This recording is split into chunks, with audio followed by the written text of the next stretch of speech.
చాలా సూపర్ టేస్ట్గా ఉంది. నేను మీకు చూపిస్తాను కోసమనే ఇంత ప్రయాసపడి చేసాను. ఎట్లా ఉందంటే చాలా టేస్ట్గా కూడా ఉంది. ఇదిగోండి, చాలా గుల్లొచ్చింది, చాలా టేస్ట్గా ఉంది. మీరు చూసి ఖచ్చితంగా ట్రై చేయండి. ముందు ట్రై చేసి ఈ రెసిపీని టేస్ట్ చూడండి. ఆ టేస్ట్ ఎలా ఉందో ఏంటో చూసి అక్క మేము చేసుకున్నాము చాలా బాగుంది అని నాకు కామెంట్ రాయండి. హాయ్ అండి, welcome to our channel Akkamma రుచులు. బాగున్నారా? నేనైతే చాలా బాగున్నానండి.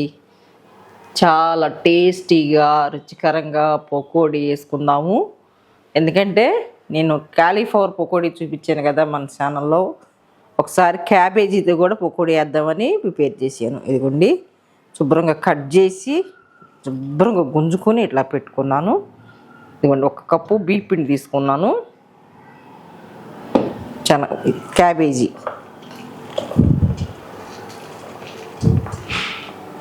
పచ్చిమిరపకాయలు తరిగి పెట్టుకున్న పచ్చిమిరపకాయలు 7-8 కాయలు తీసుకున్నాను. కొత్తిమీర కట్ చేసి గుంజి కడిగి పెట్టుకున్నాను.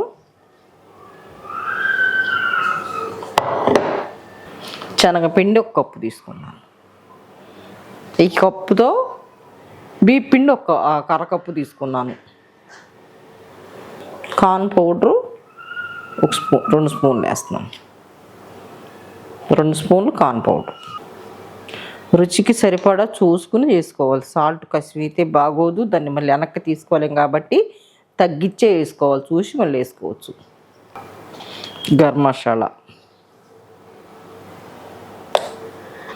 ధనియాల పౌడరు, ఏపి పట్టి పెట్టుకున్న ధనియాల పౌడరు, జీరా పొడి, కారం, 1 నిమ్మ చెక్క,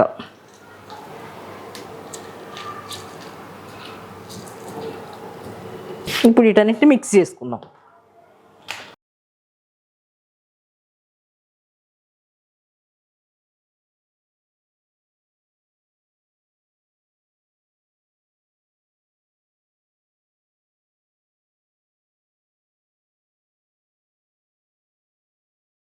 పొడికి ఇలాగే కలుపుకోవాలండి, ఎందుకంటే మనం వేసుకోవటానికి ఇట్లా రావాలి కదా.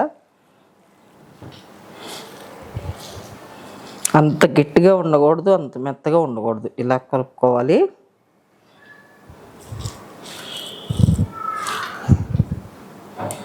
ఓకే, అయిపోయింది. ఆయిల్ వీట్ అవుతుంది, వెళ్దాం రండి. ఓకే అండి, ఆయిల్ కాగుతుంది చూసారా. అంటే ముందే పెట్టించాను నేను, పిండి కలుపుకునే ముందు ఎక్కువ టైం తీసుకోకుండా త్వరగా వేసేసుకోవటానికి. కాగింది ఆయిల్.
ఓకే అండి, చూసారా అయిపోయింది వేయటము.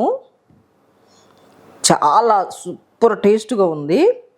నేను మీకు చూపిస్తాను కోసమనే ఇంత ప్రయాసపడి చేశాను. ఎట్లా ఉందంటే చాలా టేస్ట్గా కూడా ఉంది. ఇదిగోండి, చాలా గుల్లొచ్చింది, చాలా టేస్ట్గా ఉంది. మీరు ఇది చూసి ఖచ్చితంగా ట్రై చేయండి. ముందు ట్రై చేసి ఈ రెసిపీని టేస్ట్ చూడండి. ఆ టేస్ట్ ఎలా ఉందో ఏంటో చూసి అక్క మేము చేసుకున్నాము చాలా బాగుంది అని నాకు కామెంట్ రాయండి. ప్లీజ్ లైక్ చేయండి, షేర్ చేయండి, కామెంట్ చేయండి, సబ్స్క్రైబ్ చేయండి. Thank you.